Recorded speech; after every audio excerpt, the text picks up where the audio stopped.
Bien, bonsoir, il est 20h45 et je déclare la séance du conseil municipal du vendredi 15 février 2019 ouverte. Je vais procéder à l'appel. Marcel Oulef présent, Pierrette Munier, Grégory Apila, Fabienne Gillot, Ali Bouchama, Toufik Hamdi, Présent. Caroline Dumont, Eddie Popote, pouvoir Marcel Oulef, Martine Bernada, pouvoir Pierrette Munier, Bertrand Carlin, Pouvoir. Ali Bouchama, Myriam El Alaoui, Evelyne Orlaville, Présente. Thierry Rochette, Présent. Lina Trac, Présente. Martine Zard, Présente. Georges Pambou, Présent. Christian Jaillet, Présent. Gaël Bouvier, Présente. Hugo Wolanski. Présent.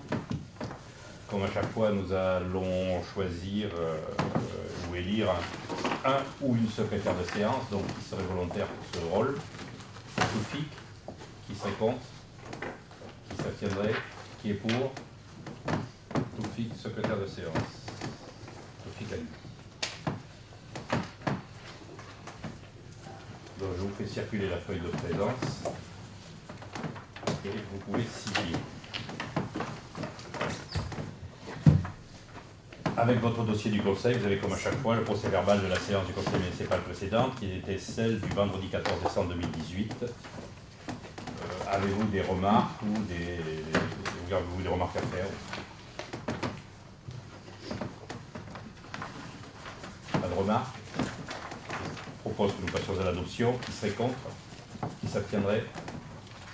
Qui est pour? Merci. Pour à l'unanimité.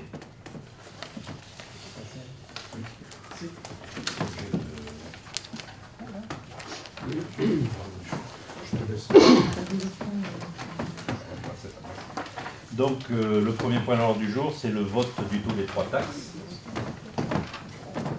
Donc le bureau municipal propose que nous reconduisions pour l'année 2019 les mêmes taux que l'année 2018.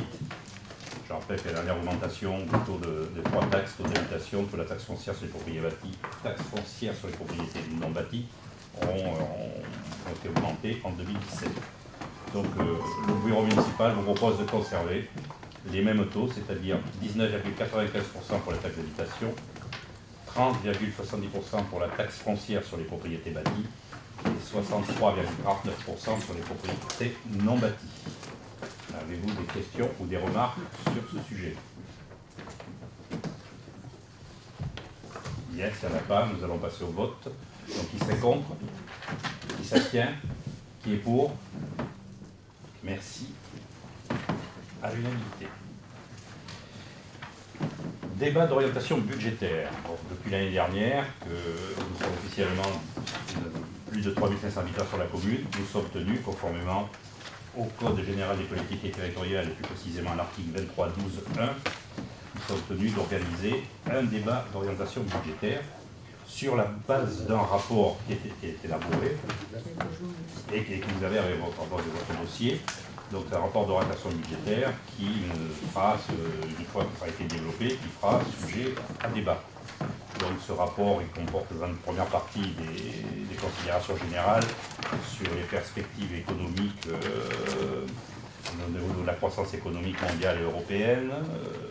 On constate le retour de l'inflation, auquel s'ajoutent des éléments de la conjoncture économique nationale, avec les déficits, la dette publique, et puis la concrétisation financière entre l'État et les collectivités.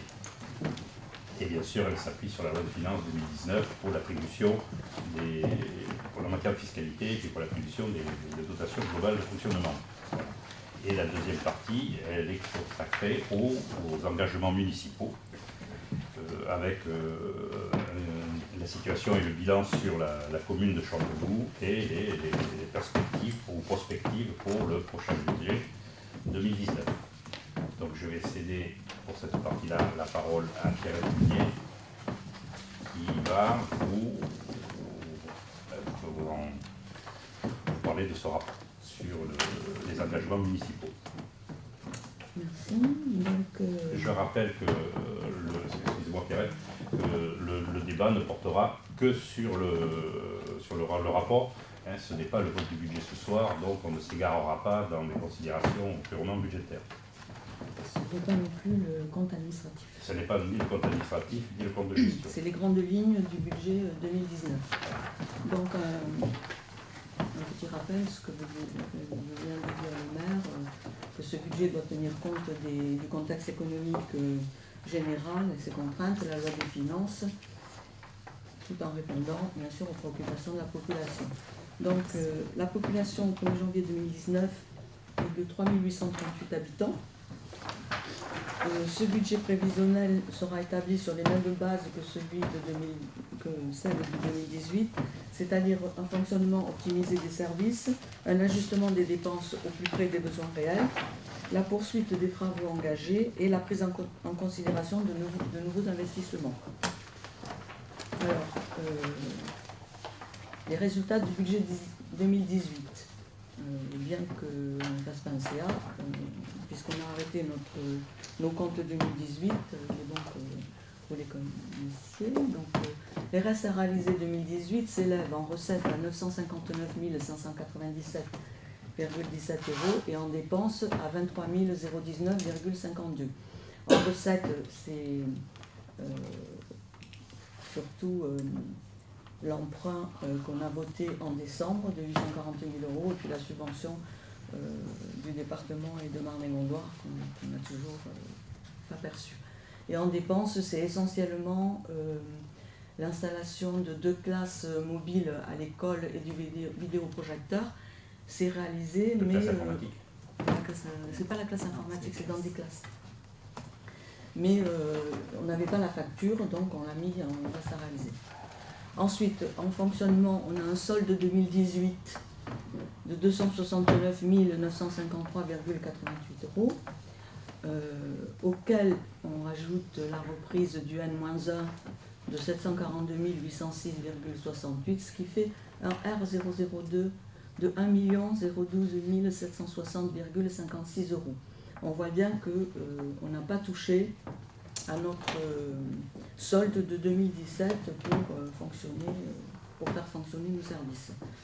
En investissement, on a un déficit de 3 866,98 €, auquel il faut rajouter le déficit N-1 de 337 912,36 €, ce qui fait un déficit D001 hors reste à réaliser de 341 779,34 €.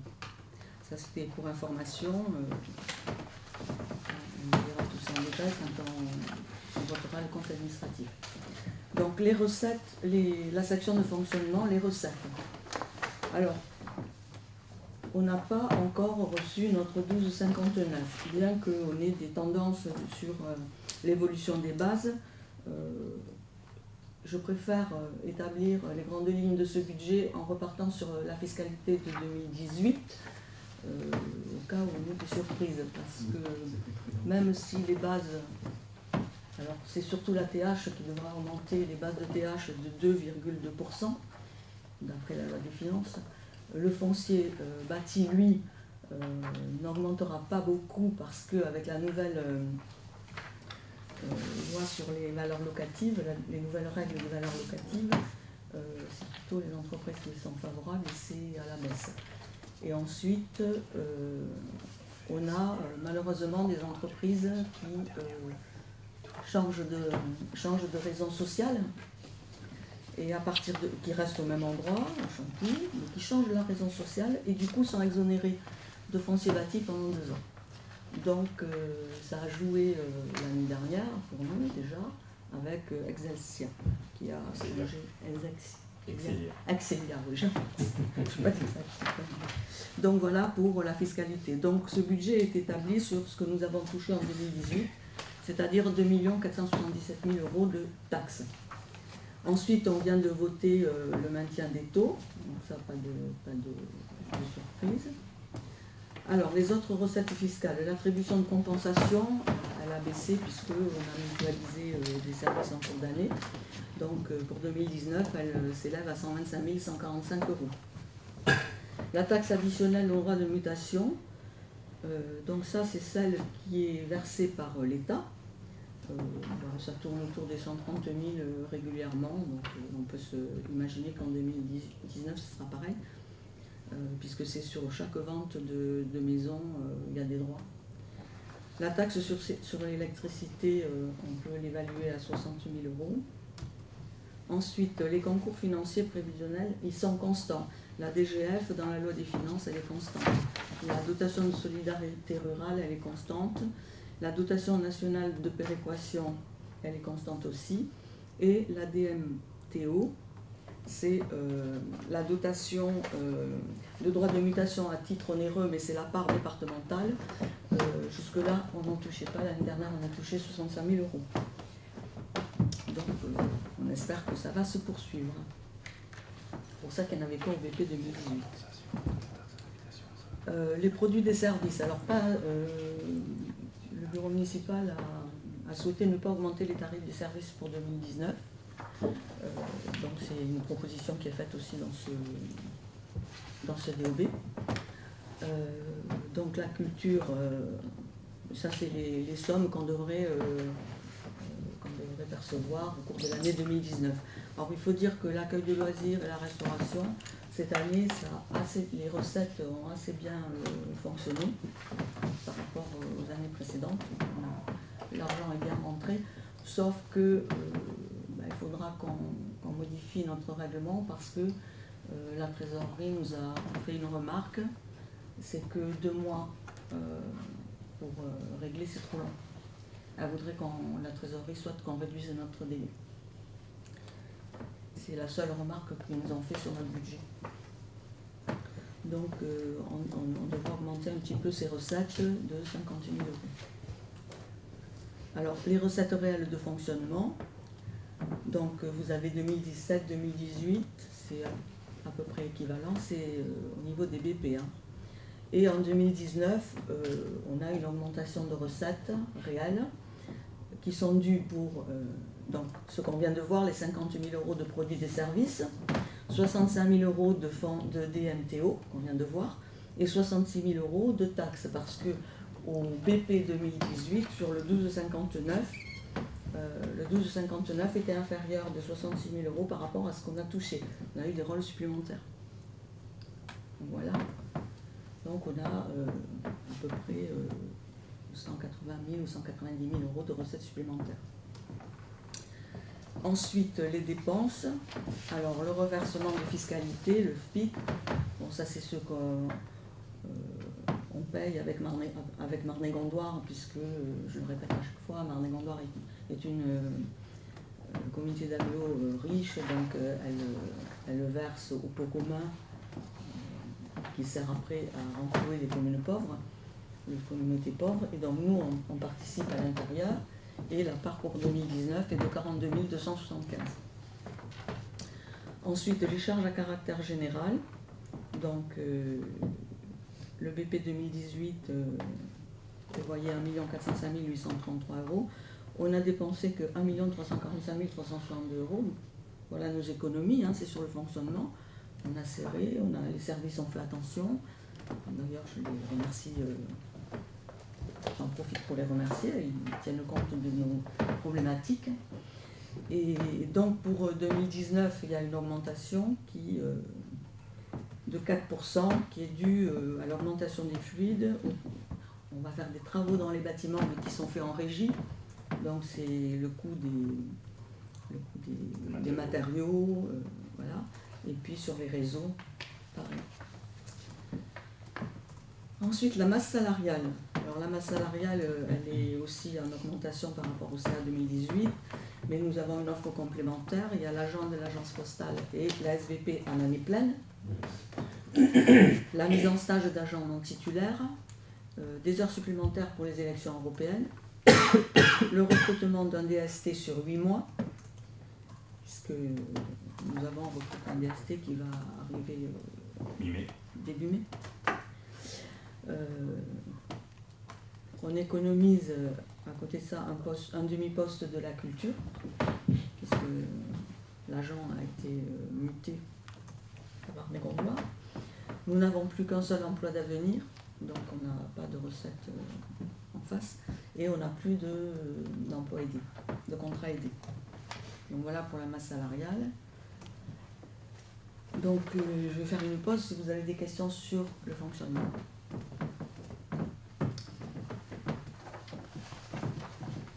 Je peux répondre.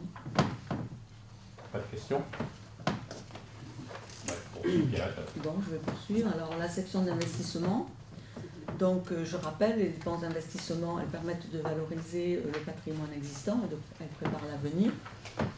Donc on l'a vu tout à l'heure, le budget 2018 donne un reste à réaliser de 23 019,52. Donc je vous disais, pour l'essentiel, c'est 2 classes mobiles pour 20 000 euros. Pour 2019, on va décliner tous les projets qui sont proposés. Alors des travaux sur les bâtiments à hauteur de 270 000 euros environ. Alors il y a des travaux sur l'école du Loupio, ça représente une très grande partie, 140 000 euros. Le remplacement du Velux et la réfection de la toiture des vestiaires foot, le remplacement de la porte d'entrée de la mairie et la mise aux normes des PMR, la mise aux normes PMR puisqu'on a un contrat pluriannuel et que pour cette année il y en a pour 80 000 euros. Nous devons faire 80 000 euros de travaux de mise aux normes PMR. Donc voilà pour les bâtiments. Ensuite les travaux de voirie, à peu près 152 000 euros. Donc il y a l'éclairage public. Alors là c'est quelque chose qu'on avait dans notre programme, c'est la réfection de l'éclairage public de la rue des Loups, allée Forestière et à la Gondoire. Et à la Gondoire. La réfection de voirie, donc ça il y en a tout le temps, des trous, des jeux et sols de la cour de l'école du Cantou, donc ça c'est du traçage au sol. Et puis des jeux. Le sol souple à reprendre. Le sol souple aussi à l'école. Ensuite, le stationnement plus un arrêt minute au Loupio. Et le sol souple du square des Frères Guidez. Au niveau des équipements, 26 500 euros. Donc il y a divers matériels d'espace vert. Notamment, ce qui coûte le plus cher, c'est une tonne à eau, parce qu'ils n'en ont qu'une, et puis l'été, c'est pas suffisant. Le mobilier de la salle de conseil, donc là je m'arrête 2 secondes. Pour le mandat prochain, il y aura 27 conseillers municipaux. Donc il faut... ces tables ne vont pas pour mettre 27 personnes autour. Donc il faut trouver une autre solution, notre mobilier. Et il faut le faire... cette année, puisque le budget de 2020 ne sera voté qu'en avril et la nouvelle équipe aura fonctionné avant. Voilà. De l'éclairage supplémentaire pour les manifestations de Noël. Voilà. En informatique, on remet encore 2 classes mobiles avec vidéoprojecteur au Loupio et puis de l'achat de matériel informatique et téléphonique divers. Il y a toujours des ordinateurs à remplacer, des téléphones à remplacer, etc. 100 000 euros d'études, on ne fera que les études cette année, c'est pour la construction d'un nouveau restaurant scolaire au Loupio. Donc là, la restauration actuelle n'est plus suffisante, donc il faut s'orienter vers la construction en extérieur d'un nouveau restaurant scolaire. Et ensuite, nous aurons 221 000 euros de capital d'emprunt. Et pour info, je vous ai mis le capital dû au 31/12, qui sera dû au 31/12/2019, et de 3 778 359,57 euros. Y compris l'emprunt qu'on a fait en décembre de 840 000 euros qui est dedans. Donc voilà. Donc si vous avez des questions sur tout ça. Est-ce qu'il y a quelque chose de prévu donc, pour les panneaux d'entrée de ville pour les commerçants? Oui, je l'ai pas vu c'est dans le fonctionnement. Oui, c'est dans les travaux voirie. Dans les travaux voirie de fonctionnement, c'est pour ça que j'ai dit tout à l'heure, il y avait une grosse somme au fonctionnement pour ça, c'est des travaux de bâtiments. Oui. C'est ça.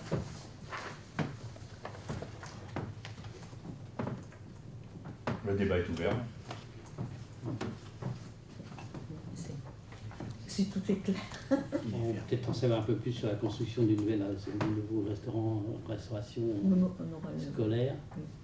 Oui. Quel est On va lancer le des principe, études. quelle est la surface Ah bon, On c'est sait pas pas encore, encore, pour lancer les on études, lance les justement, études. il faut Et des qu'on conseils, sélectionne et des conseillers, ouais. On sait pas. un programmiste On sait qu'il faut le faire. qui étudiera les besoins et qui lui évaluera les surfaces et le matériel qu'il faut. On sait qu'il faut le faire. et la place. On met les études au budget. Alors la place,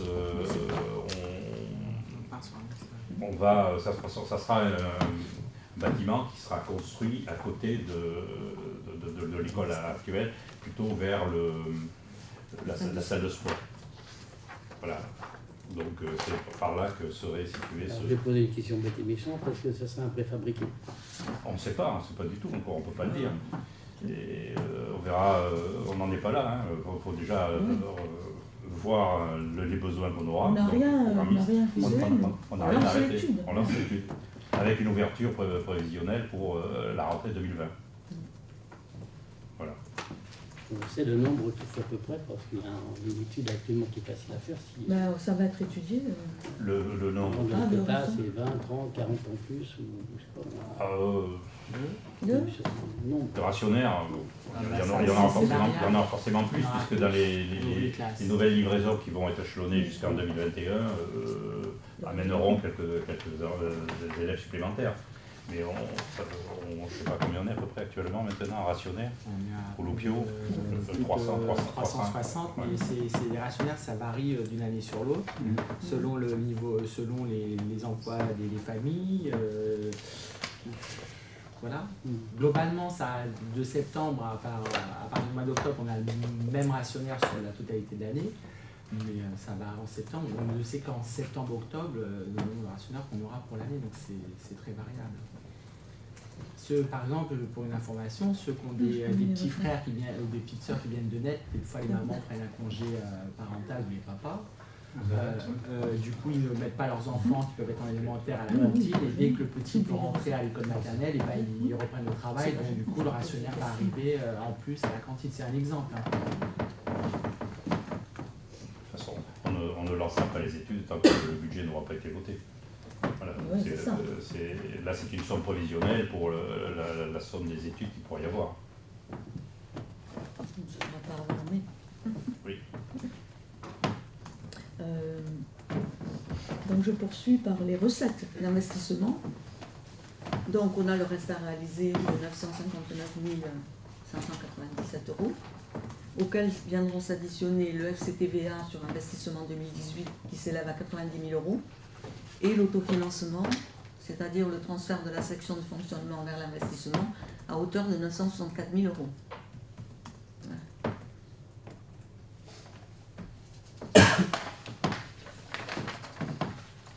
Donc, on s'oriente vers un budget 2019 avec affectation des résultats 2018 à environ 5 millions d'euros pour le fonctionnement et 2 millions d'euros pour la section d'investissement.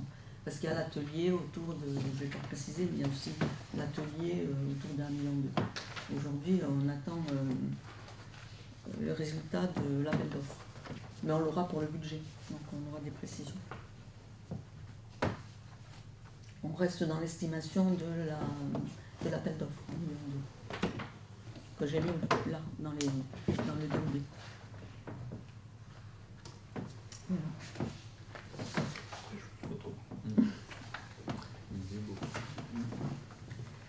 D'autres remarques? Questions? Vous savez que, bon, puisqu'il n'y a pas de remarques ou de questions sur ce rapport, et donc on ne vote pas le DOB, on prend acte qu'il a eu lieu, et la délibération prendra acte de le DOB et qu'il a été organisé. Non, on le vote. On le vote, Marcel. Pas le- Ah si, si, Ah bon? si, on le vote. On le vote. Enfin bon, on peut le passer au vote, hein, si vous voulez, mais On vote le fait qu'il y a eu un débat. non, bon, c'est pas ça. Non. Non, il y a, oui, il y a. Il y a un Prend parce que- acte, Nous, Et on prend acte. Bon, si vous voulez, on peut passer au vote, c'est pas de problème, hein, mais si vous avez regardé comment elle est libellée le projet de délibération, on prend acte que le débat a eu lieu. On va voter. Donc qui serait contre? Qui s'abstiendrait? Qui est pour? Moi, je referai la même remarque que l'année dernière, c'est-à-dire qu'il y a encore un flou sur la délibération. C'est-à-dire que vous dites oui, il faut prendre acte, et après vous nous demandez de voter pour, contre ou s'abstenir. On prend acte, de toute façon, moi je maintiens qu'on prend acte, mais bon voilà, parce que certains disent qu'on veut voter, on peut voter, mais si on prend acte. Donc on ne peut pas voter contre ou s'abstenir. On prend acte, simplement. Oui, on prend acte, mais bon, puisque dès qu'on vote, moi si vous avez vu le projet de délibération, il est écrit prend acte de la présentation des orientations générales du budget principal de la commune pour l'année et la tenue d'un débat d'orientation budgétaire. C'est ce que nous avons fait. Voilà. Alors c'est vrai que c'est un débat qui a souvent en dehors dans les services. On a fait des recherches suivant les mairies. Certaines mairies font voter, d'autres ne le font pas. La préfecture ne nous a pas donné d'indications très précises là-dessus. Donc on prend acte, elle nous a dit prend acte, voilà. Donc c'est tout. Bon, puis Ali nous disait qu'au SIAM ils avaient voté. Comment? Dans les mandats, le vote. Mais il n'y a pas de doctrine précise là-dessus. Voilà. Est-ce que tout le monde est d'accord? Bien, on va passer au point suivant. Donc, point suivant, tarification des repas dans le cadre d'un programme d'échange scolaire avec des élèves extérieurs à la commune. Chaque année, la classe de découverte est organisée par la Caisse des écoles et la commune. Et cette année, à la demande des enseignants, ils avaient demandé si on pouvait organiser une classe de découverte inversée, c'est-à-dire nous recevoir des enfants de l'extérieur. Et ce sont 24 élèves qui viennent du San Salvador, ou 26 élèves qui viennent du San Salvador, qui viendront partager une semaine de classe avec notre homologue chanteloupienne. Alors ce groupe de 26 enfants qui sera encadré va... Je peux revenir 2 secondes sur le vote du DOB? Oui, alors, on prend acte du DOB à travers une délibération qu'on vote. Voilà. C'est-à-dire qu'on vote la délibération qui prend acte du DOB. Voilà. La délibération prend acte, mais on la vote, cette délibération. C'est ça. Voilà. Dans ce cas-là, on va le voter. Mais la délibération... C'est un document de travail, c'est pour le dossier. Ça. Après, quand on s'aperçoit qu'il y a des erreurs, il y en a des fois, hein, on les corrige avant de les envoyer au contrôle de légalité. Là, c'est pour permettre d'avoir le dossier. Et on se débat, on l'a eu en interne, savoir si on devait voter ou pas le DOB. Oui, mais vous comprenez que sur le fond, c'est une délibération, c'est quand même différent. Parce que entre c'est une délibération, ça. Et dans un autre cas, voter une délibération, c'est-à-dire voter pour, contre ou s'abstenir, vous comprenez que ça ne signifie pas la même chose. Prendre acte, on a simplement entendu l'exposé que vous avez fait. Oui. Non, mais voter après pour, contre ou s'abstenir, ça n'a pas la même signification. Vous votez sur la délibération pour montrer qu'elle a bien eu lieu, parce qu'on aurait pu vous faire prendre acte comme ça, et puis voilà. Mais la délibération, elle est là pour qu'il n'y ait pas contestation sur le fait qu'on a présenté et qu'on a pris acte du DOB. Oui, donc la délibération devrait dire prend acte ou ne prend pas acte, mais pas pour, contre ou s'abstient. Parce que ça n'a pas la même signification. Donc en résumé, est-ce que tout le monde prend acte que nous avons fait une délibération sur concernant cette D'ailleurs, il n'y avait pas... Voilà. Oui, mais moi j'ai... Sur votre dossier, vous avez marqué le conseil municipal pour voir... Il n'y a pas de pour. Alors, il y a... c'est 19 à prendre acte. Voilà. On est 19 à prendre acte. Totalement d'accord, on est 19 à prendre acte. Parfait. Bien. Et donc je reviens donc sur le... Excusez-moi. Non, mais tu as bien fait, comme ça tout est clair. Donc je reviens sur la réitération des repas dans le cadre de cet échange avec les enfants salvadoriens. matériel, donc ils viennent pour faire un séjour de 3 semaines en France, ils font une semaine à la montagne, À Courchevel, une semaine à Chanteloup, une semaine à Paris. à Paris, voilà. Donc ils sont hébergés dans des familles qui acceptent de les recevoir. Donc ils seront donc le soir, ils seront nourris et logés par les familles d'accueil, mais il reste le midi pour les nourrir. Donc il faut prendre un tarif et on propose, le bureau municipal propose que nous prenons un tarif intermédiaire sur la grille des tarifs pour la grille des tarifs qu'on propose aux enfants de Chanteloup. C'est-à-dire qu'on n'a pas pris ni la tranche minimum ni la tranche maximum, on a pris la tranche intermédiaire à la fois pour les repas des enfants et pour les repas des accompagnateurs. Voilà. Tu voulais rajouter quelque chose, Grégory? Je sais pas, je te laisse finir. Vas-y, non, c'est bon.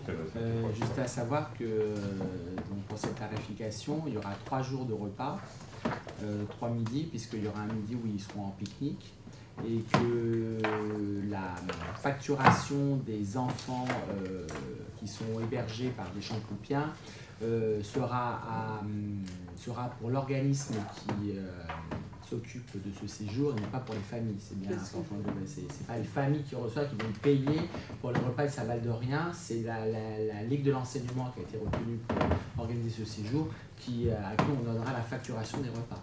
Okay. Voilà.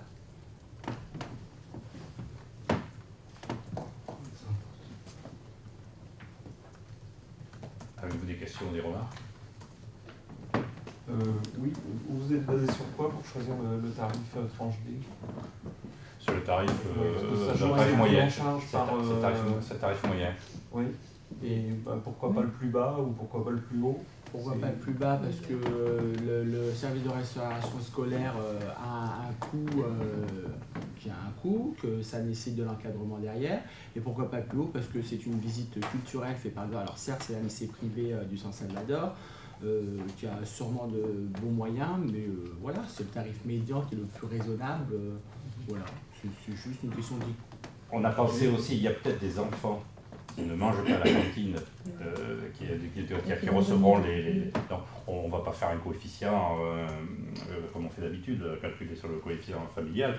Donc on a dit on prend un tarif intermédiaire qui sera applicable à ceux qui vont manger exceptionnellement et à ces 26 enfants et accompagnateurs de ce groupe d'élèves du Salvador. Voilà tout simplement pourquoi on a pris cette tranche intermédiaire.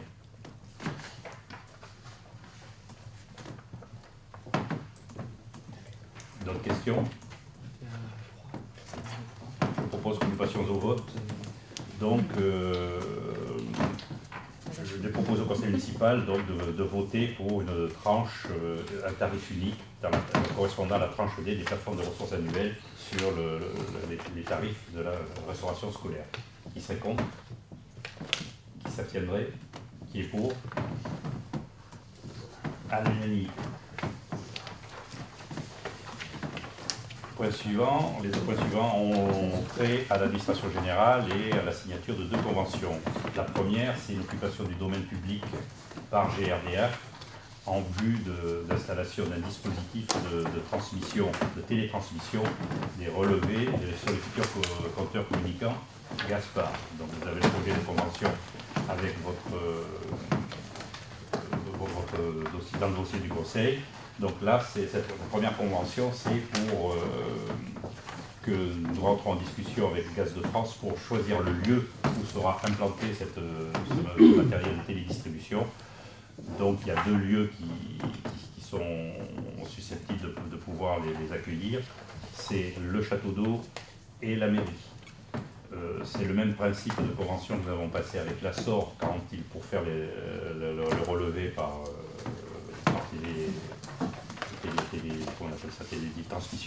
télétransmission, où le matériel a été installé, le matériel technique, le boîtier et l'antenne est installé sur la mairie. Bon, dans le dossier, il vous parle d'un boîtier qui est de taille 40 cm sur 20 et quelques, et donc c'est pas très imposant, on peut le cacher facilement et l'antenne. Voilà. Donc la deuxième partie, le remplacement des compteurs actuels par des fameux compteurs baptisés de manière assez amusante Gaspard, viendra beaucoup plus tard, pas avant, sans doute 2021, c'est ce que nous avait dit le représentant de GRDF. Mais ils sont obligés de recenser les sites susceptibles de pouvoir accueillir ce matériel de télédistribution. On en a proposé deux qu'on propose à chaque fois, le château d'eau ou la mairie. L'Assor, le château d'eau ne lui convenait pas dans les relevés techniques qu'ils ont fait, donc on l'a installé sur la mairie. Là, GRDF fera les études et nous dira quel est le site qui convient le mieux. Donc ce soir, c'est me donner l'autorisation de signer cette convention afin qu'on puisse travailler pour déterminer le site qui accueillera ce matériel télédistribution. On n'a pas eu le même type de convention avec le RDF, puisque eux se servent du courant porteur et qui passe par leur poste de transformateur, et c'est là que sont les centres de relais.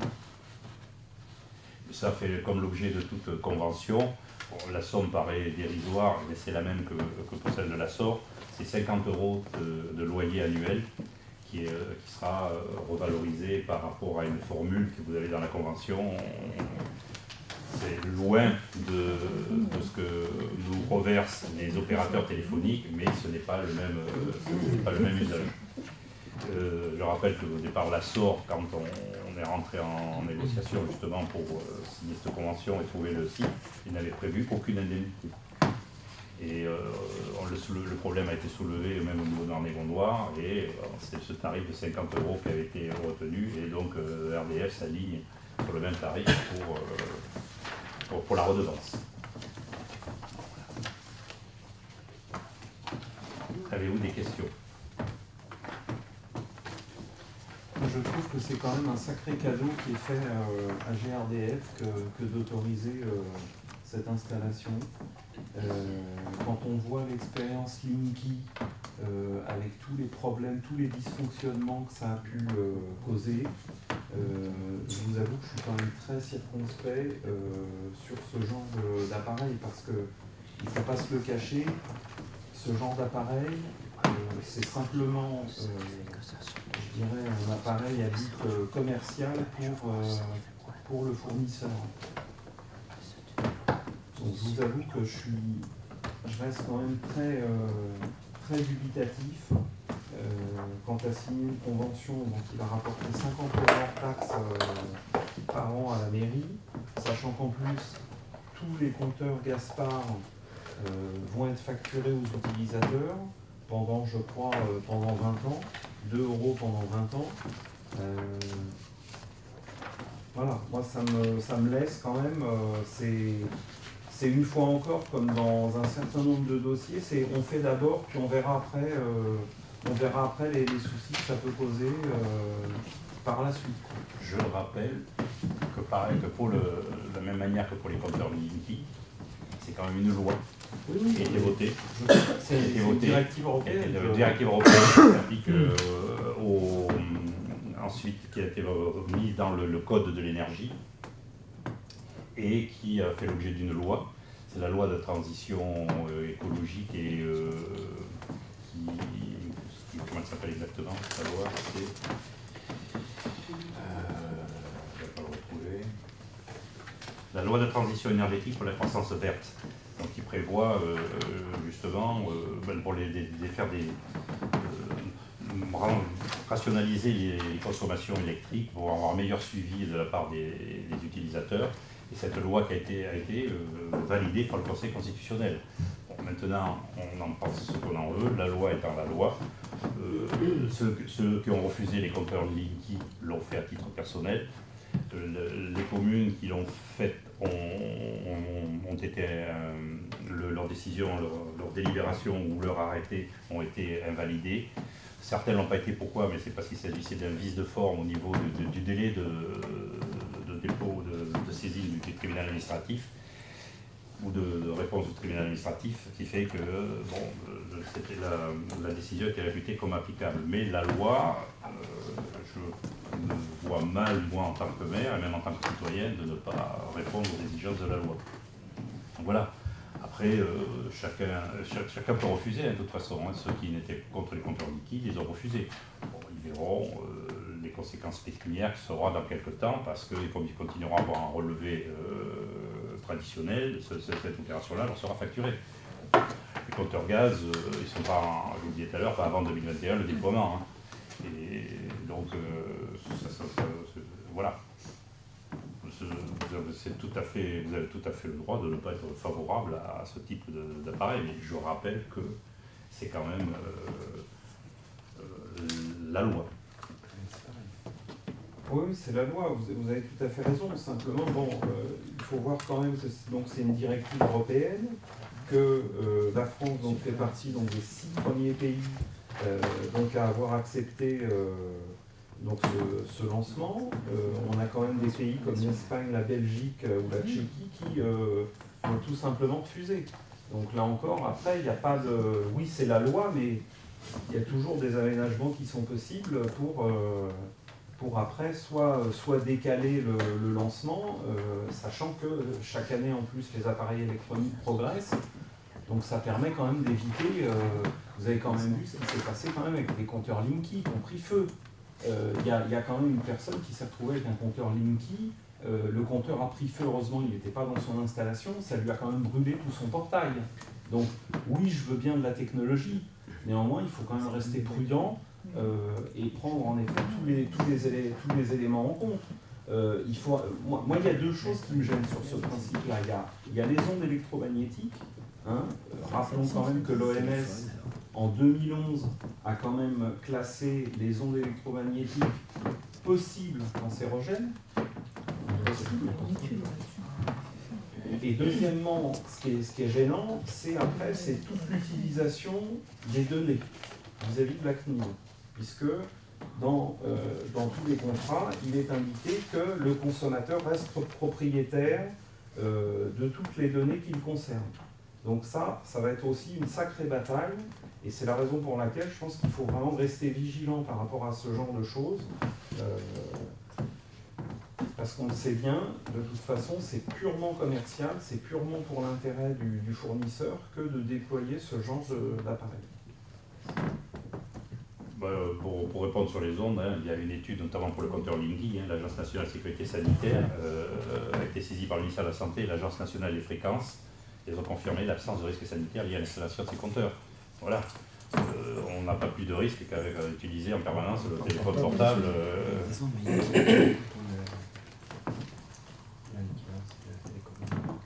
Oui, ils citent comme référence, c'est l'équivalent d'un bip de portail. Voilà. Vous avez accepté ou refusez-vous le compteur Linky personnellement? Moi, j'ai pas de compteur Linky chez moi. D'accord. Et je pense que les installations ont été stoppées parce qu'on n'a pas de nouvelles, on n'a pas été démarché, on n'a pas reçu de... Donc je ne sais pas. Ah oui, alors oui, c'est vrai que vous êtes en logement social, pas propriétaire, donc c'est votre bailleur qui doit s'occuper de ça, à mon avis. Ouais. Donc là, oui. Bon. Là, on ne parle pas des compteurs Linky, on ne parle même pas des compteurs Gazpro, on n'en est pas encore là, c'est juste la signature sur convention pour permettre l'étude de faisabilité de l'installation d'une enquête sur quel bâtiment public on le met. Voilà, c'est tout. Voir, ça s'arrête là. Y a-t-il d'autres remarques ou d'autres questions? Je propose que nous passions au vote. Qui serait contre? Qui s'abstiendrait? Une abstention. Qui est pour? Merci.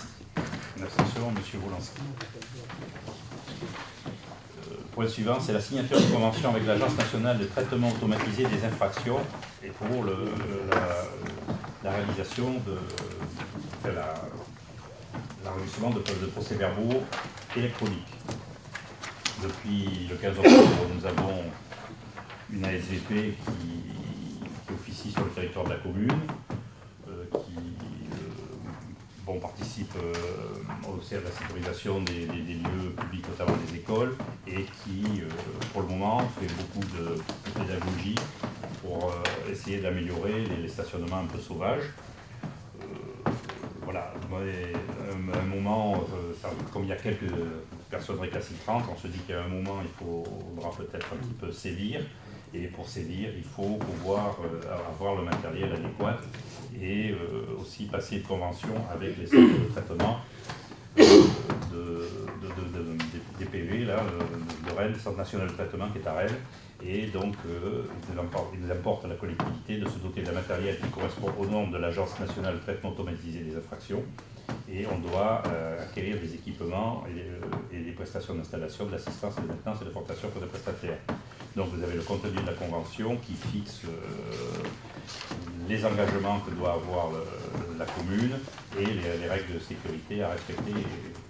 Tout cela. Bon, ce qui ne veut pas dire qu'on va faire de la répression systématique, on continuera à faire beaucoup de pédagogie, ce qui semble marcher, mais il y en a qui ce sont des invoques et qu'on continue à se comporter de manière, je dirais, peu civile. Donc ceux-là, je pense qu'on fera, un jour ou l'autre, ils seront verbalisés. Oui. Est-ce que ça concerne que ce qui concerne les voitures, c'est-à-dire excès de vitesse ou mal garées Est-ce que ça concerne aussi les gens qui laissent leurs chiens crotter sur les trottoirs et qui ne ramassent pas Ça c'est compris dedans, ça. Les excès de vitesse, non, parce que oui, la SVP n'est pas habilitée. Oui, non, c'était voilà. juste les Mais parties, pour tout ce qui est propreté urbaine, tout ce qui est tout ce type de comportement que vous citiez par rapport aux chiens mal élevés, ou alors même. Le chien il doit être éduqué voilà. par la vache. D'ailleurs, comment elle s'appelle, Hélène, notre SVP, déjà fait la chasse. Pour le moment, elle n'a pas réussi à prendre sur le fait un ou deux propriétaires de chiens qui, je pense, le font intentionnellement, sauf à l'endroit où on voit. Parce que ça paraît quand même énorme. Je ne fais pas d'humour, mais ça paraît énorme quand même, effectivement, là, devant l'école du Loupio. Mais je pense que c'est fait exprès. Je pense que c'est volontaire de laisser faire son chien comme ça. Et donc, on n'a pas réussi à prendre la personne, le maître du chien ou la maîtresse du chien sur le vif. On avait pensé à quelqu'un, on s'est trompé, donc on a été obligé de s'excuser platement. Voilà, donc, mais ça fait partie des possibilités de verbalisation. J'ajoute aussi qu'il y a les patrouilles de la police rurale, police rurale qui peuvent relever ce type d'infraction. Et maintenant, il y a la police nationale montée qui eux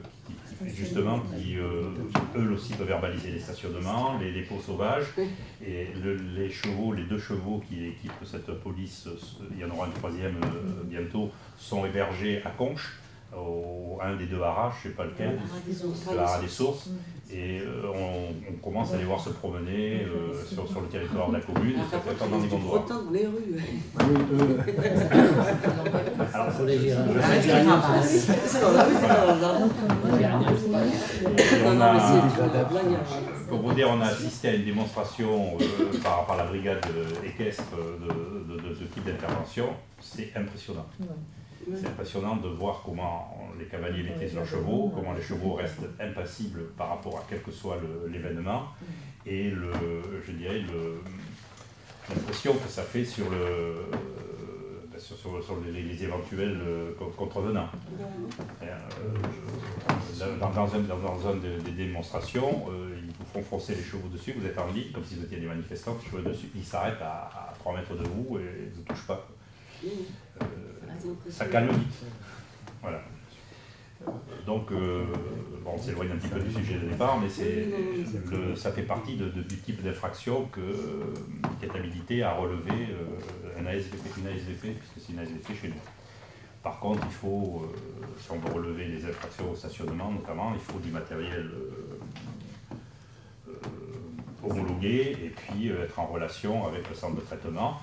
Alors, on ne touchera pas directement de retour sur les contraventions qui pourront éventuellement être dressées, mais ça rentre dans le cadre des amendes de police où on reçoit chaque année à monter des dossiers qui viennent de la préfecture, à monter des dossiers d'amende de police, et c'est ce fonds-là qui alimente justement les subventions. Les villes de 10 000 habitants, je crois que touchent quelque chose. Il faut savoir aussi qu'on aura une petite redevance à payer sur qui est le coût du traitement. Alors c'est finalement que pour le stationnement réglementé. Ah, c'est pour le stationnement réglementé, d'accord. Donc voilà, donc il faut comprendre qu'on était des opérations étaient. Vous l'avez appris là. Donc voilà.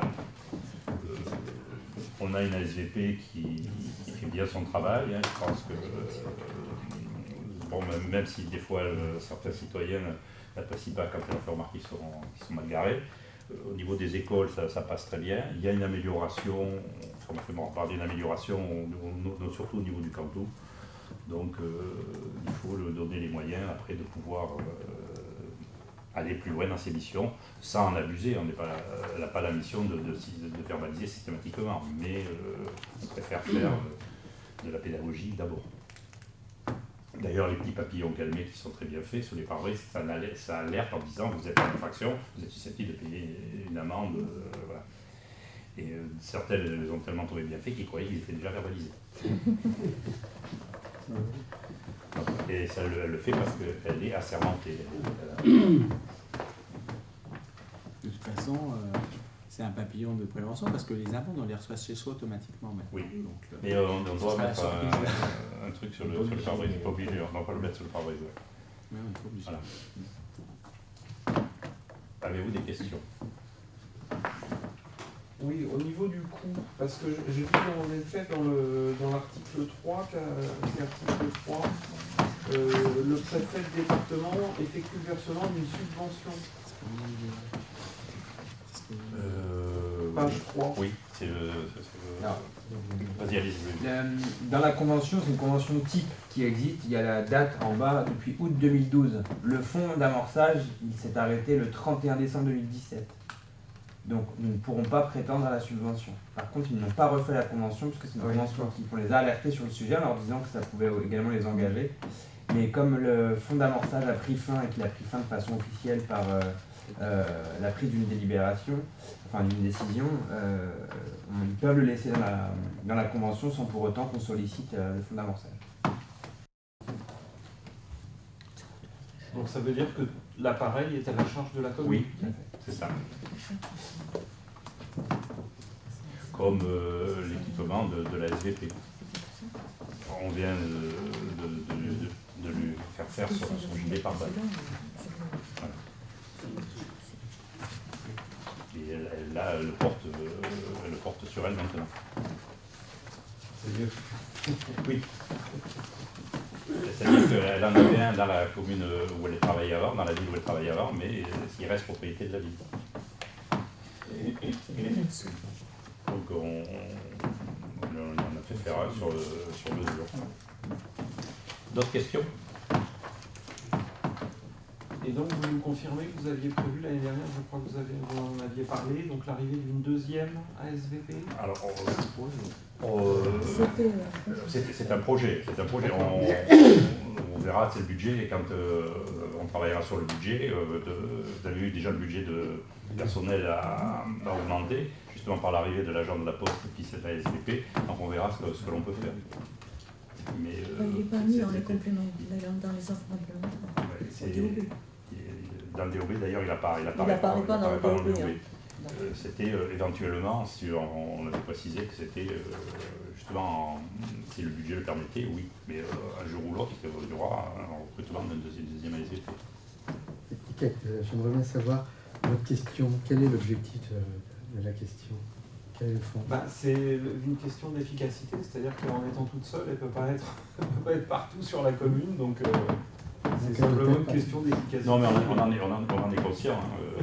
Mais il y a beaucoup de communes où il y a des ASVP, elles sont toutes seules. Je crois qu'à Torigny, c'est le cas. Comment Saint-Thibault, oui, je dis Torigny, c'est Saint-Thibault, c'est collégial. Et un collégial, il n'y en a pas. Et Non, il n'y en a pas. Il y en a une maintenant. Non, il n'y en a pas. Mais Il ça, y a il y en une avait pas, bêtise, ouais. il y en a pas. Et par exemple, la Ferrière-en-Brie, il y a juste Il y en a un pas. champêtre. Il y en a au niveau intercommunal, il est fait appel à l'interco. Donc c'est pour ça, la question n'est pas... La gestion n'est pas que sur la ville, il y a aussi peut-être un travail de mutualisation de ce personnel-ci. Oui. Alors, c'est pour les petites communes, comme Champloux ou Collégiens, C'est un coût, on hein. parlait de Collégiens, le fait que Marne-et-Gondoire ait mis en place cette police environnementale, police rurale, vient aider dans les missions justement qui sont confiées à la SVP de sécurité sur la voie publique, de tout ce qui est relever les infractions, dépôt sauvage ou les chiens qu'on parlait tout à l'heure. On peut, d'ailleurs on a signé la convention avec Marne-et-Gondoire pour ces missions-là qui viennent venir en renfort quand on le demande pour épauler la SVP ou pour faire ce travail dans les communes qui n'ont pas pas la SVP et pas de police municipale. Voilà. Donc on travaille dans le cadre de la mutualisation de ce service-là qui est très utile pour les petites communes. Mais les communes qui ont les plus importantes que une police municipale ne sont pas forcément intéressées. Parce que j'ai aussi en arrière-pensée la notion de sécurité. C'est-à-dire que quand elle patrouille toute seule. Oui. Bon, un équipage de police nationale ne patrouille pas tout seul. Oui, C'est pas le même- Oui, Ils n'ont c'est pas la même mission. mission. C'est pas la même mission. mission, mais néanmoins, le danger est le même, quelle que soit la personne. Oui, non, mais tout à Il fait faut pas d'accord. être différent. Mais si c'est la je police nationale. rappelle, c'est agent de surveillance de la voie publique. C'est pas. Je comprends bien, mais vous savez que l'actualité quand même regorge de faits divers où malheureusement, voilà. Oui, C'est juste une question. Hein. Non, mais on en est conscient. Hein. On en est conscient de ce fait-là. Donc, même au niveau de la communauté d'agglomération, puisque justement on met en place cette police rurale qui va s'étoffer au fil des ans et qui finira par déboucher sur une véritable police intercommunale. Bon, le but il est là, à long terme. Bon, pour le moment, on passe par étapes. Voilà.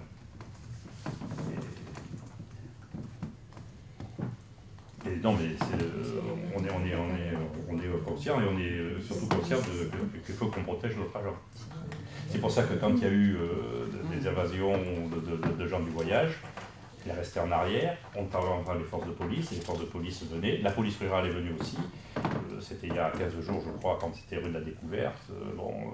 Elle était là en surveillance, mais sans s'approcher, voilà, c'est pas son rôle. Elle n'a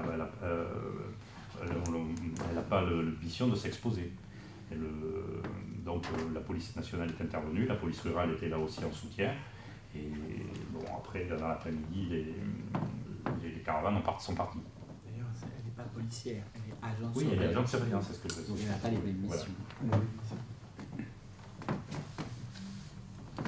Elle a un véhicule qui est marqué pour être reconnaissable, pour pouvoir justement, quand elle s'arrête pour faire ses missions, qu'elle soit reconnue.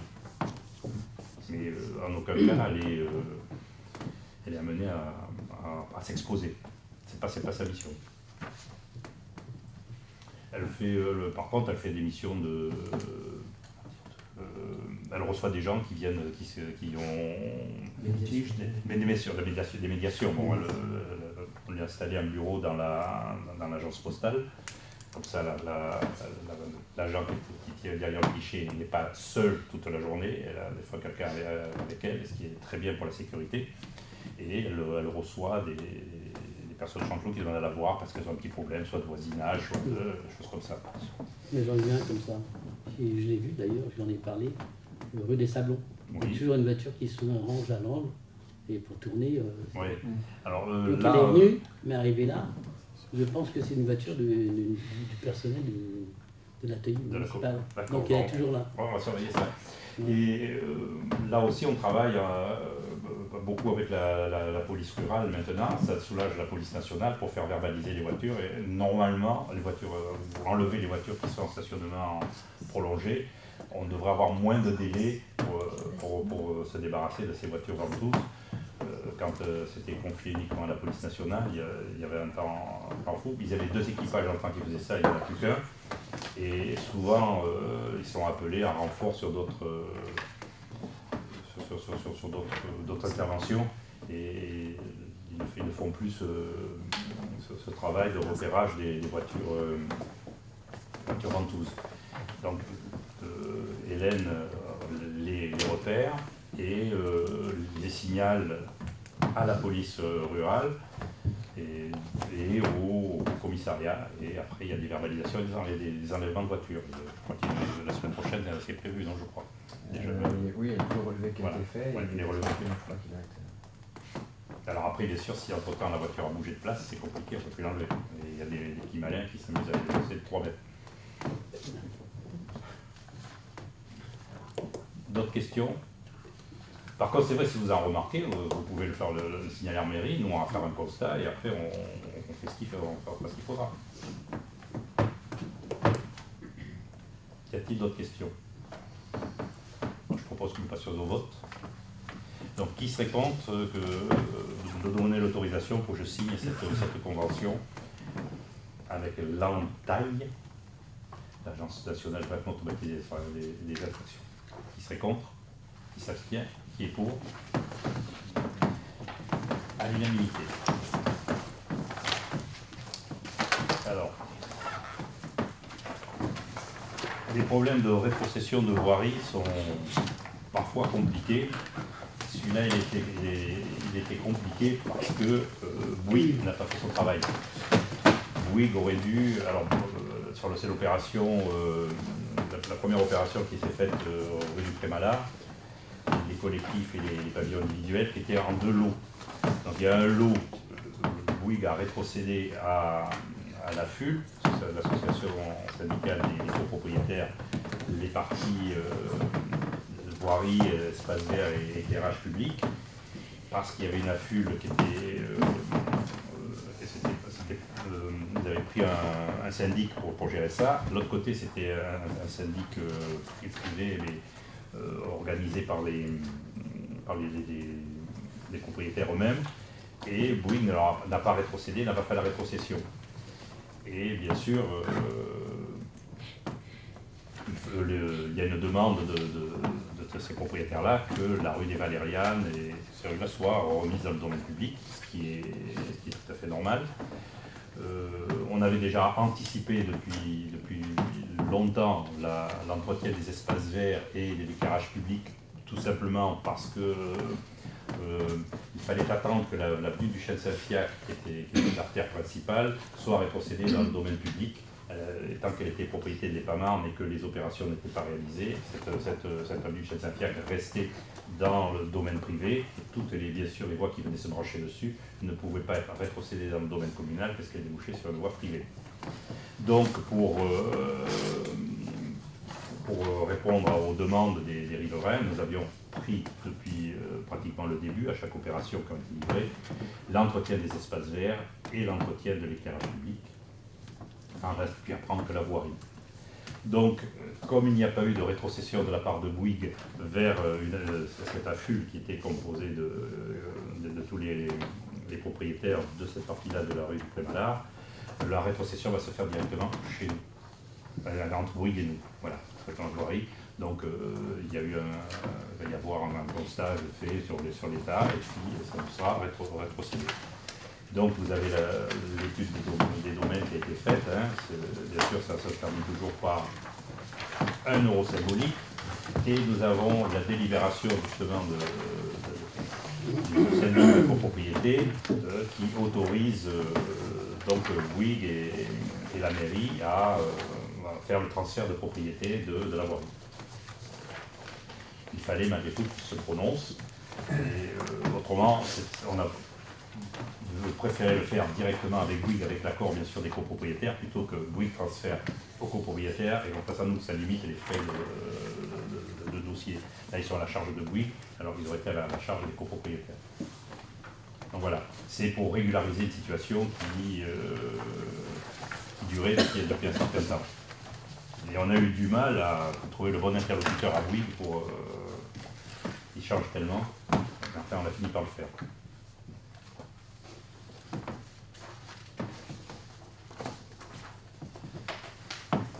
Avez-vous des questions? On procède de la même manière pour chaque fois qu'il y a un lotissement. On attend le parfait achèvement des travaux, c'est-à-dire en général 1 an. On fait un constat de l'état des voiries. Ça nous est arrivé de faire des reprises, et même dans les espaces verts. Et ensuite, après, on fait la transmission dans le domaine public. À ce sujet, il y en a toujours une partie qui n'est pas faite parce qu'on n'est pas satisfait de la parfaite achèvement des travaux. C'est sur l'opération LGA, qui est dans la continuité de la rue Prémalard.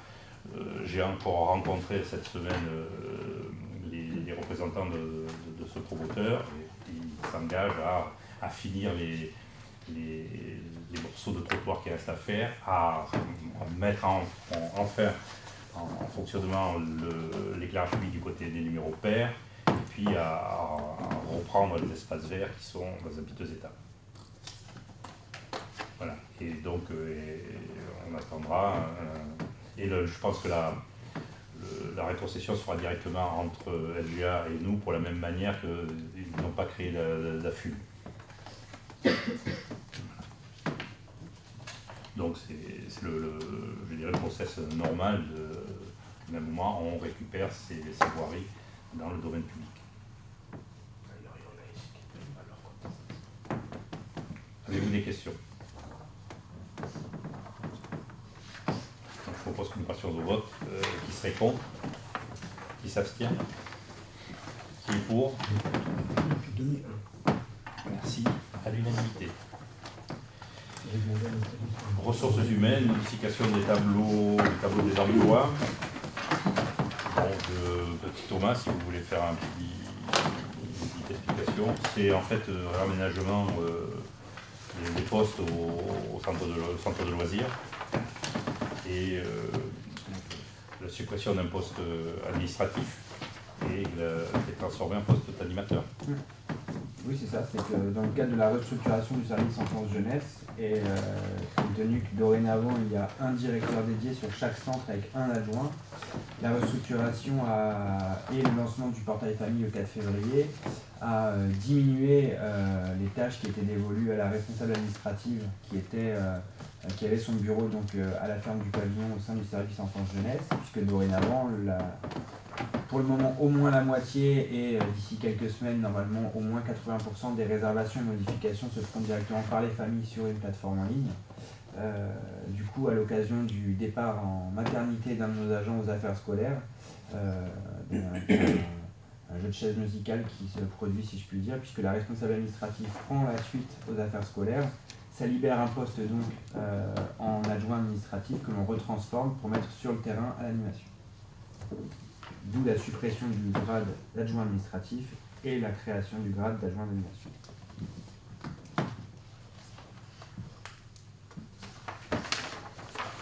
Des questions? Je propose qu'on passe au vote. Donc, qui serait contre cette modification du tableau des emplois? Qui s'abstiendrait? Qui est pour? Merci. Le dernier point à l'ordre du jour, c'est la commission locale d'évaluation des transferts de charges, la CNEF, l'approbation du rapport de la CNEF du 10 décembre 2018. Je vais laisser la parole à sa présidente, Pierrette Munier, qui va vous en parler. Vous avez le rapport dans votre dossier, et Pierrette va vous donner quelques explications. Donc je vais essayer d'être très claire parce que c'est une affaire un peu compliquée. C'est effectivement dans votre dossier, vous avez tout ce qui est chiffres, donc je ne vais pas parler de chiffres, je vais vous expliquer le mécanisme et pourquoi cette plainte. Quand Ferrières et Pontcarré ont rejoint Marne-et-Gondoire, il y a effectivement eu un transfert de charges normal, etc. Tout ce qui est taxes ou dotations qui concernent l'Interco nous avait été signifié par les services fiscaux, et notamment le FNGIR et la taxe sur les salaires de la taxe professionnelle, la part de la taxe professionnelle, c'est des taxes qui sont ciblées intercommunalité. Quand une commune rentre dans une interco, ça c'est prévu dans le code des impôts. Ce qui n'est pas prévu, c'est qu'une commune sorte d'une interco pour rentrer dans une autre interco. Il y a un vide et les services fiscaux les interprètent après comme ils l'entendent. Donc au départ, ils disent, on reçoit un document de la préfecture, oui, vous toucherez ce FNGIR et cette taxe. Et puis quand on reçoit notre 12,59, ça n'y était plus. Donc, et c'est bien des taxes ciblées intercommunalité, puisque les communes ne les touchaient plus depuis qu'elles étaient dans le Val-Briard. Donc la solution pour récupérer, ça fait 500 000 € quand même, je ne sais pas si vous avez vu. Donc la solution pour récupérer ces sommes, c'était de passer par une CLET. En attendant, on a saisi directement le ministre par l'intermédiaire des parlementaires pour regarder cette problématique, puisque maintenant il n'y a normalement plus de communes isolées, donc il y aura toujours des transferts de communauté d'agglo à communauté d'agglo. Donc il faut régler ce problème-là. Voilà. Donc les sommes que vous voyez, ça correspond à ça. C'est compliqué pour les communes aussi, parce que les communes, elles ont reçu ça sur leur 12,59, et c'est avec ça qu'on établit si une commune est riche ou pauvre. Donc ça a augmenté la richesse de la commune, notamment Ferrières, qui maintenant va participer davantage au ce qu'on a vu tout à l'heure, au FPIC. Donc eux ne sont pas très contents, mais c'est comme ça. Voilà. Donc chaque fois qu'il y a une commune nouvelle qui rentre dans la communauté d'agglomération, il y a justement ces transferts de charges qui se font, donc la clé, je n'ai pas lu, et chacune des communes doit valider donc, le rapport et ce transfert de charges, et la communauté d'agglomération par la suite. Donc là, nous devons nous prononcer justement sur la dernière réunion de la CLEC du mois de décembre, c'est ça, concernant les transferts de charges des communes de Ferrières et de Fontcarré. De toute façon, vous avez le rapport tel qu'il a été voté. Avez-vous des questions? Je propose une passion de vote qui Je me serait... demandais simplement, Oui. lors de le rapport, il y a la fiche de présence, et il y a le maire de Lagny n'est pas là, le maire de Bussy-Saint-Jean n'est pas là, mais le maire de Montébrun. Le maire de Lagny, normalement, c'est plus grosse. Il se fait représenter. C'est Jacques Augustin qui vient. Parce qu'il y a des suppléants. Normalement, c'est Jacques Augustin, il va être là. C'est un peu le problème de la CLEC. On a du mal à avoir le courant. Ça, c'est vrai.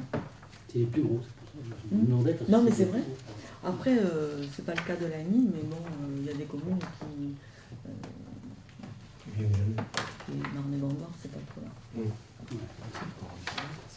En fait, en général, quand les communes ne sont pas concernées directement, j'ai le courant, mais il faut rappeler.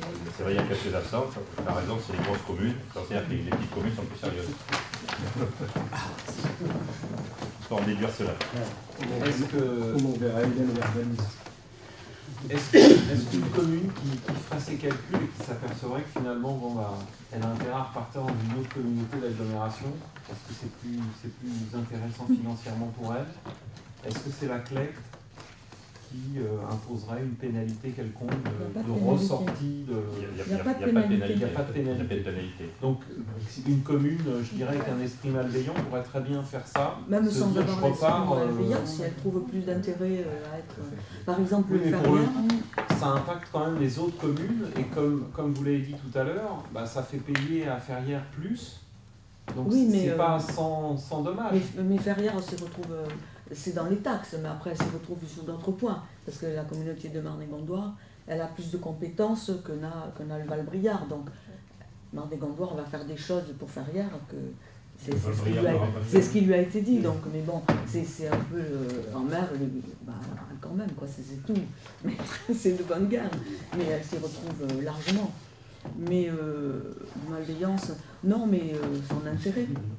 Oui, il y a des communes, on va le voir de plus en plus, des communes qui vont sortir d'une interco pour rentrer dans une autre.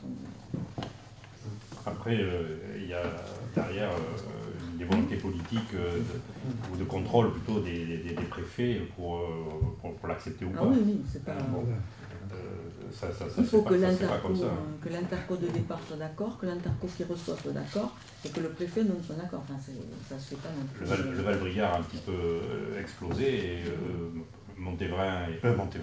Ferrières et Pontcarré ont rejoint Marne-et-Gondoire. Villeneuve-le-Comte et Villeneuve-Saint-Denis ont rejoint le Val d'Europe. Donc il y a les situations géographiques, il y a les frontières commune à commune qui sont prises en compte. Voilà, bon. C'est vrai que le cas particulier de quitter une interco pour rentrer dans une autre n'a pas été... fiscalement, n'est pas verrouillé. Voilà, n'a pas verrouillé fiscalement, donc ça reste à interprétation. Voilà. Donc il y a un vide juridique qui sera très vite rempli, à mon avis, parce qu'il y en aura d'autres. Voilà. C'est pour ça qu'on a fait remonter le dossier au niveau du ministère des Finances. D'autres questions? Je propose que nous passions au vote. Qui serait contre l'adoption du rapport de la CLEP? Qui s'abstient? Qui est pour? Merci. À l'unanimité. Communication du maire en vertu de la délégation prévue à l'article 21, 22 du Code général des collectivités territoriales. 12 décembre 2018, 4 décisions de préemption sur les parcelles YA316, YA292, B815, B747, 146, 47 et 113, situées route de la ferme du Pavillon, avenue du Wachini et route de la ferme du Pavillon encore. 19 décembre 2018, décision numéro 2018-1285, signature du contrat pour la capture et la prise en charge des carnivores domestiques sur la voie publique avec la société SACPA, montant annuel du contrat 3419,10 et durée 1 an reconductible tacitement 3 fois. Je précise que c'est une obligation de voir ces contrats-là. Et on doit avoir aussi une zone pour temporairement garder ces animaux qui sont ramassés s'ils ne sont pas enlevés tout de suite. Donc c'est derrière l'église, là le petit carré que vous avez là, bon, on l'a jamais ici pour l'utiliser. C'est le jour de l'an d'ailleurs, je crois. Voilà, effectivement, on avait récupéré un chien errant à la crêperie. Et moi je me souviens une autre fois, 2 fois. C'était les gens du voyage là où je sais plus quoi. Non, on l'avait mis là, le chien, pendant que les gens le récupèrent. Je me souviens. Après le 4 janvier 2019, décision de non-préemption sur la parcelle B223 place des Hêtres. Une autre le 21 janvier de préemption sur les parcelles C165, 664 ou 61 dans l'usage en chair et l'Angélus. Le 23 janvier, signature d'un contrat pour la maintenance préventive des chaufferies avec la société SEMCRA. Montant annuel du contrat, 3 480 € TTC, durée 1 an renouvelable une fois. Bon, quand les contrats arrivent à terme, on les remet sur le marché et puis là, dans ce cas de figure, on a changé, je crois, de prestataire de service. C'est une nouvelle intervenant, SEMCRA. Avant, c'était Technique Contrôle, avant, ouais, c'est ça. 25 janvier, décision de non-préemption sur les parcelles suivantes, 962 à l'île du Plemaillard, Y141, 7214 à Michel Saint-Fiacre, et décision de non-préemption sur la parcelle YA292, route de la ferme du Pavillon. 30 janvier, 2 décisions de non-préemption, B887 pour Nazilac, AB252, 1 bis, allée de l'Orée du Bois. Et le 7 février, décision de non-préemption sur la parcelle YA202. Donc je précise que ce sont tous des montants inférieurs à 500 000 €. Oui, la fois dernière, vous vous rappelez, il y avait des répétitions, mais il n'y avait pas d'erreur. C'était. En fait, il y avait sur les décisions, enfin les communications des décisions, il y avait plusieurs fois le même numéro de parcelle qui se répétait. On a cru que c'était une coquille, on a fait rigoler. Et en fin de compte, il manquait juste la précision du numéro de lot. En fait, c'est quand il s'agit de bâtiments collectifs où la parcelle a le même numéro, mais le lot n'est pas le même. Donc, ce n'est pas une erreur, c'est juste que la précision du lot n'était pas faite. Donc, dorénavant, dans les communications, quand il y aura une parcelle qui est divisée en plusieurs lots, on précisera entre parenthèses le numéro de lot. C'est fait sur celle-là, vous pouvez le voir à plusieurs reprises. Bien. Question orale en vertu de l'article 5 du règlement intérieur en liaison avec l'article 21-19 du CGCT. Donc j'ai reçu une question de Christian Jaillet. La question est très courte, mais il y a un long laïus à voir que je peux le lire, à moins que tu veuilles le lire. Oh, je vais le dire, pas de problème.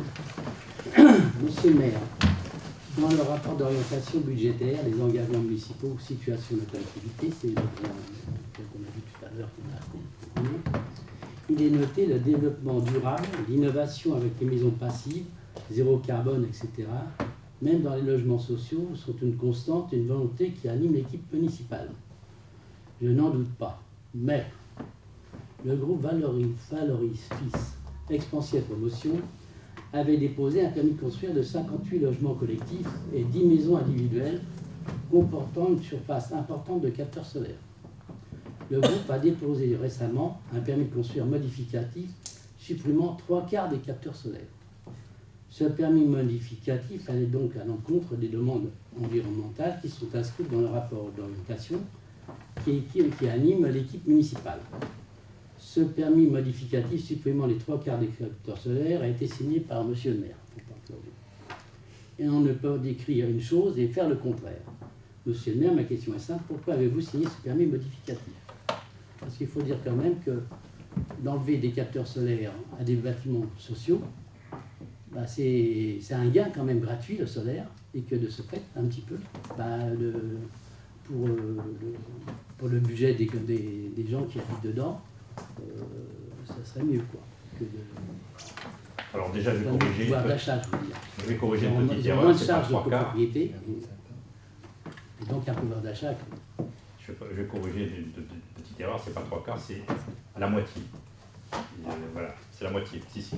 Bon, ensuite, je maintiens ce qui a été dit dans le DOB sur le développement durable, l'innovation avec des maisons passives ou avec zéro carbone sur le temps, puisque cette opération-là devra faire l'objet d'une labellisation RT 2012, niveau BPOS, Iphigénie 2013, niveau E3C2 du référentiel E+C. Alors E3 c'est énergie et C2 c'est carbone. Donc elle fera aussi l'objet d'un CERCAL Qualitel, certification NF à haute qualité environnementale, niveau d'entrée de version 2. Label bâtiment biosourcé niveau 3, le bâtiment est construit en ossature bois, plancher bois, menuiserie extérieure bois et revêtu de bardage bois non traité, issu de forêts gérées durablement, PEFC ou équivalent. Utilisation de fibres de bois comme support d'enduit en façade. Les isolants utilisés sont majoritairement à base de laine de verre, technologie écose de chez Knauf, à base de liant végétal intégrant à 80% de verre recyclé et de coton recyclé métis. C'est tout ça qui rentre dans le processus zéro carbone. Émission de COV, alors c'est les composés organiques volatiles, et les QAI, c'est la qualité d'air intérieur. Les matériaux utilisés en revêtement de murs et de sol bénéficient d'un classement d'émissions dans l'air intérieur A+, ventilation double flux assurant une IDA niveau 3. IDA, c'est le système d'aspiration et d'expiration.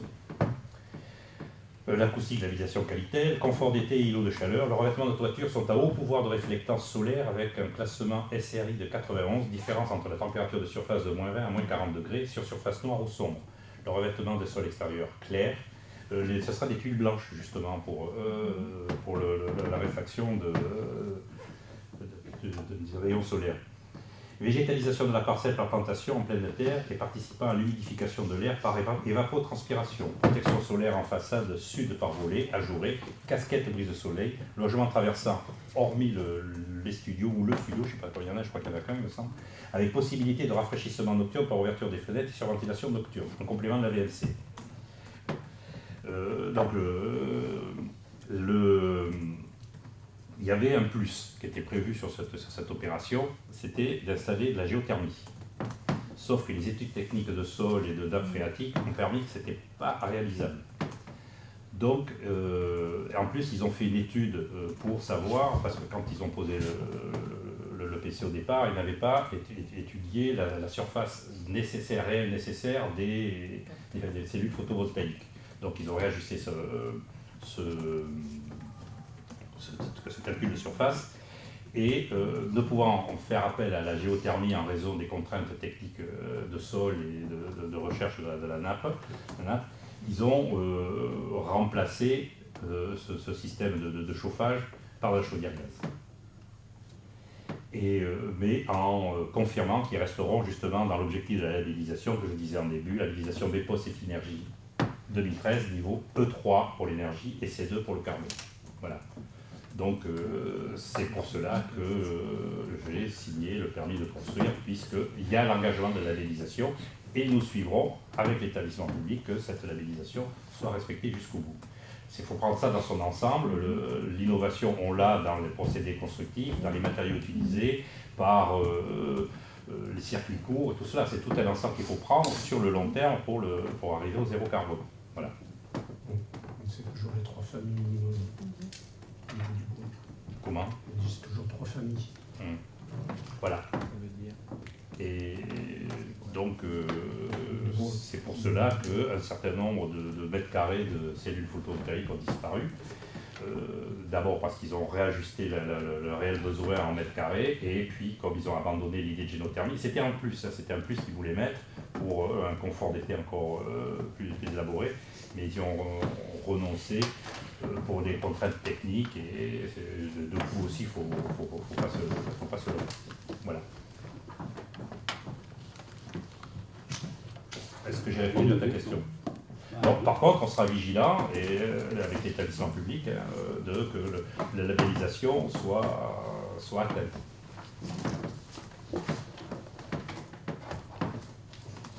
Voilà. Si il n'y a plus rien à dire, je vous remercie et je clôt à 22h11 la séance du conseil municipal du 4 février 2019. Je souhaite à toutes et à tous un bon week-end. Et vu la proximité des vacances, de bonnes vacances pour ceux qui en peuvent en prendre.